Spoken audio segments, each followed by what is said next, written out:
ಈ ರೀಡಿಂಗ್ ನಿಮಗೆ ಅನ್ವಯಿಸಿದರೆ ಅಥವಾ ರೆಸೊನೇಟ್ ಆದರೆ ಮಾತ್ರ ತೊಗೊಳ್ಳಿ, ಇಲ್ಲಾಂದರೆ ಬಿಟ್ಬಿಡಿ. ಇದು ಒಂದು ಜನರಲ್ ರೀಡಿಂಗ್ ಮಾತ್ರ ಆಗಿರುತ್ತೆ. ಕಾರ್ಡ್ಸ್ನ ಶಫಲ್ ಮಾಡಿದಾಗ ನನಗೆ ಫಸ್ಟ್ ಕಾರ್ಡ್ ಸನ್ ಕಾರ್ಡ್ ಬಂದಿದೆ.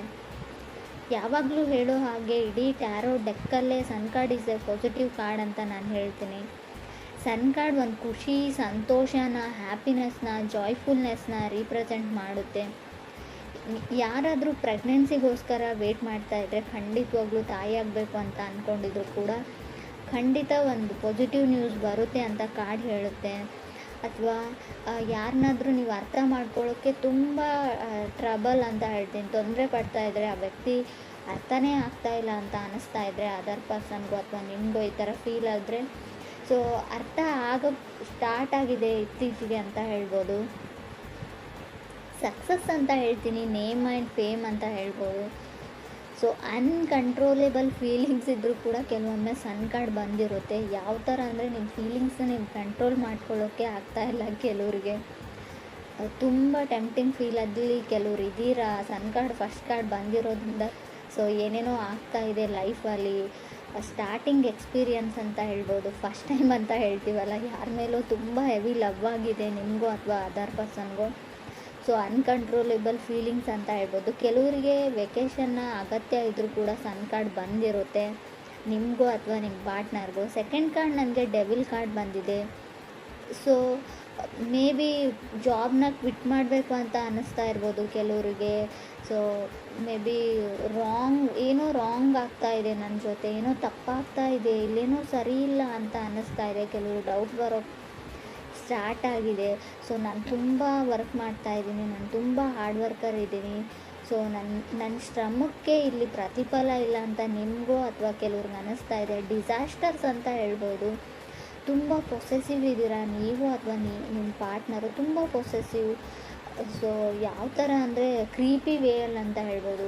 ಸೊ ಪಾಸಿಟಿವ್ ಪೊಸೆಸಿವ್ನೆಸ್ ಅಲ್ಲ ಇದು, ತುಂಬ ನೆಗೆಟಿವಿಟಿ ಇದೆ, ಟಾಕ್ಸಿಕ್ ಎನರ್ಜಿ ಅಂತ ಹೇಳ್ತೀವಿ.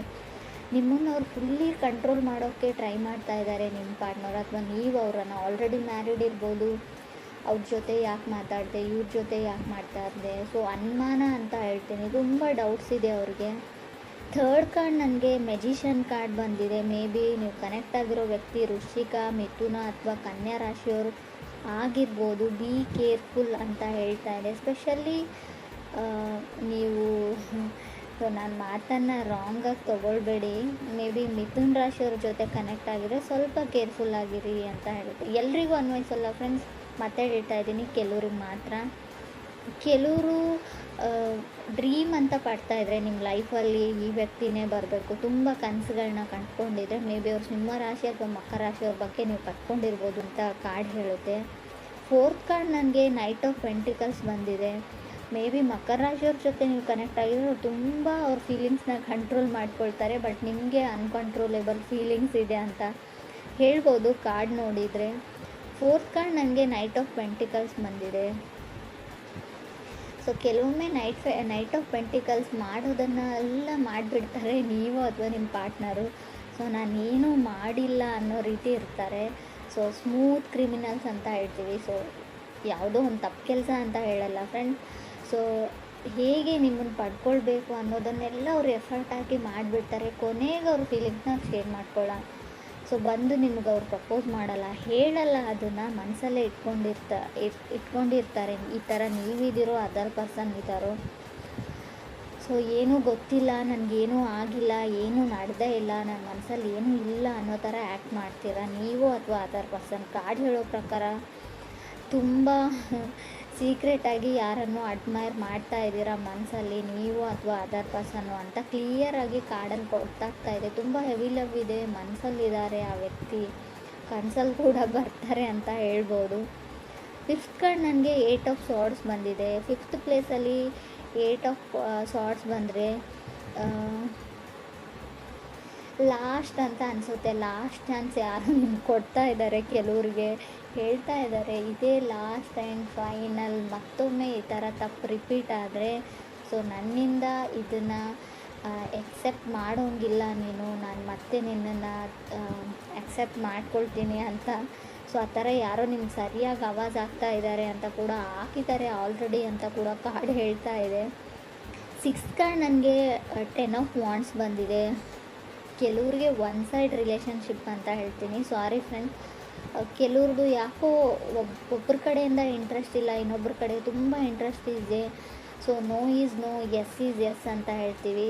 ಸೊ ತುಂಬ ಕೆಲವ್ರಿಗೆ ಯಾವ ಥರ ಅಂದರೆ ಒಬ್ಬರು ನೋ ಅಂತ ಹೇಳಿದರೆ ಅದನ್ನು ನೋವಾಗಿ ತೊಗೊಳ್ಳೋದಿಲ್ಲ. ಸೊ ಅವ್ರಿಗೆ ಇಷ್ಟ ಇಲ್ಲ ಅಂದರೆ ಅವ್ರ ಪಾಡಿಗೆ ಅವ್ರನ್ನ ಬಿಟ್ಬಿಡಿ, ಬ್ರೇಕಪ್ ಮಾಡ್ಕೊಳ್ಳಿ, ಮದುವೆ ಆಗಿದ್ದರೂ ಕೂಡ ಡಿವೋರ್ಸ್ ತೊಗೊಳ್ಳಿ ಅಂತ ಹೇಳ್ತೀನಿ. ಕೆಲವೊಮ್ಮೆ ತುಂಬ ಕ್ರೀಪಿ ಅಂತ ಆವಾಗಲೇ ಹೇಳಿದೆ, ತುಂಬ ಡೌಟ್ಸು ನಿಮ್ಮ ಮೇಲೆ, ಯಾವಾಗಲೂ ಅನುಮಾನ, ಯಾವಾಗಲೂ ಹರ್ಟ್ ಮಾಡ್ತಾರೆ. ಟಾಕ್ಸಿಕ್ ರಿಲೇಷನ್ಶಿಪ್ ಇದ್ದರೆ ಅದರಿಂದ ಹೊರಗಡೆ ಹೋಗಿ ನೀವು ಅಥವಾ ಅದರ್ ಪರ್ಸನ್. 7th ಕಾರ್ಡ್ ನನಗೆ ಟೆಂಪ್ರೆನ್ಸ್ ಕಾರ್ಡ್ ಬಂದಿದೆ. ಮೇ ಬಿ ಧನುರಾಶಿಯವ್ರ ಜೊತೆ ಕೆಲವರು ಕನೆಕ್ಟ್ ಆಗಿರ್ಬೋದು. ಸೊ ಹೋಲ್ಡ್ ಆನ್ ಅಂತ ಹೇಳ್ತೀನಿ, ಅವ್ರನ್ನ ಅವ್ರ ಪಾಡಿಗೆ ಬಿಟ್ಬಿಡಿ ಅಂತ ಕಾರ್ಡ್ ಹೇಳ್ತಾ ಇದೆ. ಯಾಕೋ ಗೊತ್ತಿಲ್ಲ ನನಗೆ. ಸೊ ಬ್ಯಾಲೆನ್ಸ್ ಕಮ್ಮಿ ಇದೆ. ಸೊ ನಿಮ್ಗೆ ಖಂಡಿತ ಅನಿಸುತ್ತಾ ಬ್ರೇಕಪ್ ಆಗಿದೆ, ಆಲ್ರೆಡಿ ದೂರ ಆಗಿದ್ದೀರಾ ನೀವು, ಮತ್ತೆ ಆ ವ್ಯಕ್ತಿ ಬೇಕು ಅಂತ ನಿಮ್ಗೆ ಅನ್ನಿಸ್ತಾ ಇದೆ, ನಿಜವಾಗ್ಲೂ ನಿಮಗೆ ಮನಸ್ಸಿಂದ ಬರ್ತಾ ಇದೆಯಾ ಆ ಮಾತು ಅಂತ ಇನ್ನೊಂದು ಸರ್ತಿ ಯೋಚನೆ ಮಾಡಿ ಅಂತ ಕಾರ್ಡ್ ಹೇಳುತ್ತೆ. 8th ಕಾರ್ಡ್ ನನಗೆ ಎಂಪ್ರರ್ ಬಂದಿದೆ. 9th ಕಾರ್ಡ್ ನನಗೆ 8 ಆಫ್ ವಾಂಡ್ಸ್ ಬಂದಿದೆ. ಮೇ ಬಿ ಕೆಲವರು ಮೀನ ರಾಶಿಯವ್ರ ಜೊತೆ ಕೂಡ ಕನೆಕ್ಟ್ ಆಗಿರ್ಬೋದು. ಕಾರ್ಡ್ ಹೇಳೋ ಪ್ರಕಾರ ನಿಮ್ಮನ್ನು ಯಾರೋ ಇಗ್ನೋರ್ ಮಾಡ್ತಾ ಇದ್ದಾರೆ ಅಥವಾ ನೀವು ಯಾರನ್ನೋ ಇಗ್ನೋರ್ ಮಾಡ್ತಾ ಇದ್ದೀರ. ಆಲ್ರೆಡಿ ನಾನು ಹೇಳಿದ್ದೀನಿ.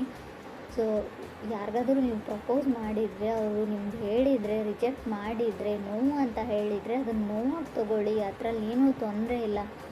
ಅವ್ರ ಹಿಂದೆ ಬೀಳೋದ್ರಲ್ಲಿ ಯಾವುದೇ ಅರ್ಥ ಇಲ್ಲ.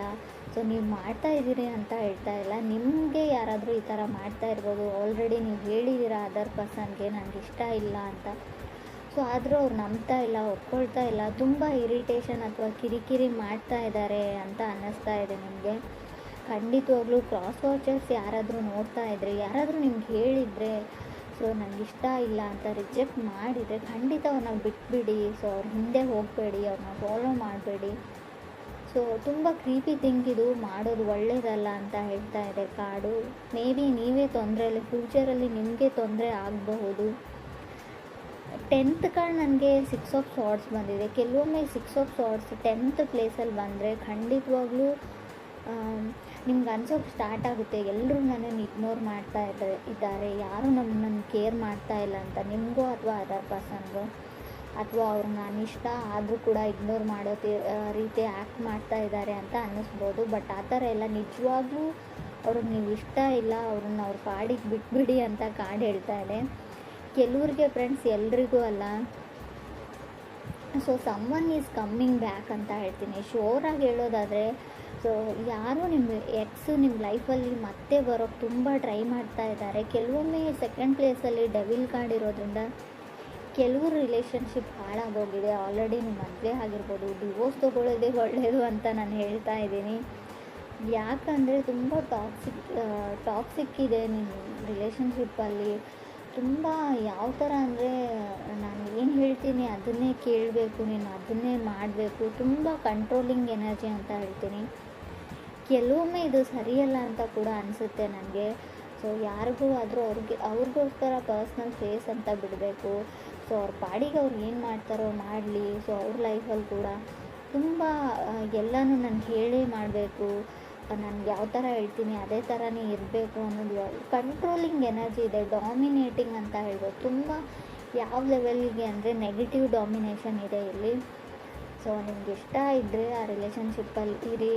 ಸೊ ಇಲ್ಲ ಅಂದರೆ ಖಂಡಿತ ಅದರಿಂದ ಹೊರಗಡೆ ಹೋಗಿ. ಕೆಲವೊಮ್ಮೆ ನಾವೆಲ್ಲನೂ ತಾಳ್ಮೆಯಿಂದ, ಪೇಷನ್ಸಿಂದ ಆಗೋದನ್ನೆಲ್ಲ ತಾಳ್ಮೆಯಿಂದ ತಾಳ್ತೀನಿ, ಸೊ ಅಡ್ಜಸ್ಟ್ ಆಗ್ತೀನಿ ಅನ್ನೋದು ಒಳ್ಳೆಯದಲ್ಲ. ಕೆಲವೊಮ್ಮೆ ಯೂನಿವರ್ಸ್ ಕ್ಲೂನ ಕೊಡುತ್ತೆ, ಏನೋ ಮುಂದೆ ಆಗೋ ಅನಾಹುತಕ್ಕೋಸ್ಕರ. ಸೊ ಯಾರಿಂದನೂ ಏನಾದರೂ ಹೇಳಿಸ್ತಾ ಇರುತ್ತೆ, ಅದನ್ನು ನೀವು ಗಮನ ಕೊಟ್ಟು ಕೇಳಿ. ಸೊ ತುಂಬ ದೊಡ್ಡ ಮಟ್ಟದ ಹಾನಿ ಆಗೋಕ್ಕಿಂತ ಮುಂಚೆನೇ ಅಲ್ಲಿಂದ ಹೊರಗಡೆ ಹೋಗೋದು ಒಳ್ಳೆಯದು. ನಿಮ್ಗೆ ಡೌಟ್ಸ್ ಬಂದರೆ, ಏನೂ ಸರಿ ಇಲ್ಲ ಅಂತ ಅನಿಸಿದರೆ, ನಾನು ಆಗಲೇ ಹೇಳಿದೆ, ಕೆಲಸ ಮಾಡೋ ಜಾಗದಲ್ಲಿ ಕೂಡ ನಿಮ್ಗೆ ಅನ್ನಿಸ್ಬೋದು ಇದು. ಸೊ ಯೋಚನೆ ಮಾಡಿ.